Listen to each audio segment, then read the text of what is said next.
কোটা সংস্কার আন্দোলন ঘিরে দেশব্যাপী অস্থিরতার মধ্যে ২ দফা পিছিয়েছে চলমান এইচএসসি পরীক্ষা। বাকি পরীক্ষাগুলো কবে নেওয়া হবে তা নিশ্চিতভাবে বলতে পারছে না শিক্ষা বিভাগ। পরীক্ষা পিছিয়ে যাওয়ায় প্রস্তুতিতে ব্যাঘাত ছাড়াও ভালো ফলাফল করা এবং বিশ্ববিদ্যালয় ভর্তি প্রস্তুতির জন্য পর্যাপ্ত সময় পাওয়া যাবে কি, এমন নানা দুশ্চিন্তা ও শঙ্কায় পরীক্ষার্থী এবং অভিভাবকরা। পরীক্ষায় ছন্দপতন হলেও শিক্ষার্থীদের নিরাপত্তাকে অবশ্যই গুরুত্ব দিতে হবে বলছেন শিক্ষক ও শিক্ষা বোর্ডের কর্মকর্তারা। মতিউর মুর্তজা ও আব্দুস সালাম বাবুকে সঙ্গে নিয়ে শেখ জায়েদের রিপোর্ট।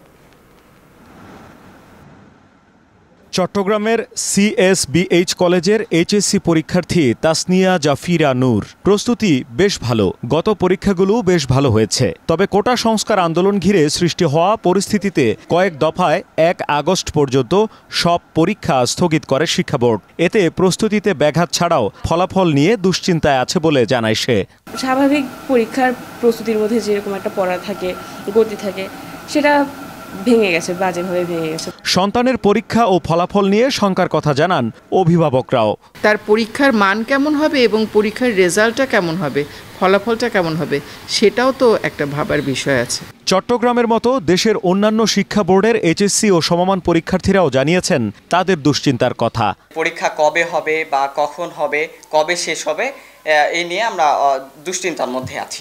যত তাড়াতাড়ি পরীক্ষাটা শেষ হোক তত তাড়াতাড়ি আমাদের ভালো হবে। অ্যাডমিশন দেওয়াটা আমাদের অনেক টাইম পাবো আমরা। যদি দেশের অবস্থা খুব তাড়াতাড়ি স্বাভাবিক করে আমাদের পরীক্ষাগুলো তাড়াতাড়ি নেওয়া হয় তাহলে আমাদের খুবই উপকার হয়। শিক্ষক ও অভিভাবকরা বলছেন পরীক্ষায় ছন্দপতন হলেও শিক্ষার্থীদের নিরাপত্তার বিষয়টি সবচেয়ে গুরুত্বপূর্ণ।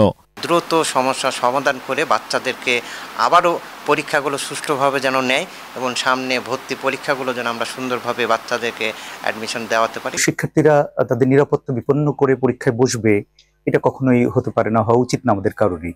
সুতরাং আমি মনে করি যে এই যে সামান্য কয়েকটা দিনের ক্ষতি, এটা খুব সহজেই হয়তো তারা পুষিয়ে নিতে পারবে। সব প্রস্তুতি আছে জানিয়ে শিক্ষা বোর্ড বলছে পরিস্থিতি বিবেচনায় শিক্ষা মন্ত্রণালয় সিদ্ধান্ত দিলেই নেওয়া হবে পরীক্ষা।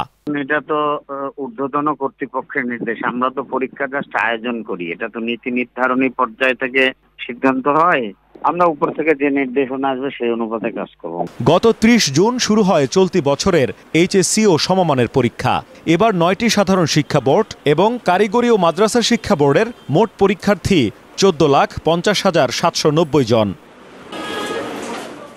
শেখ জায়েদ, নিউজ 24।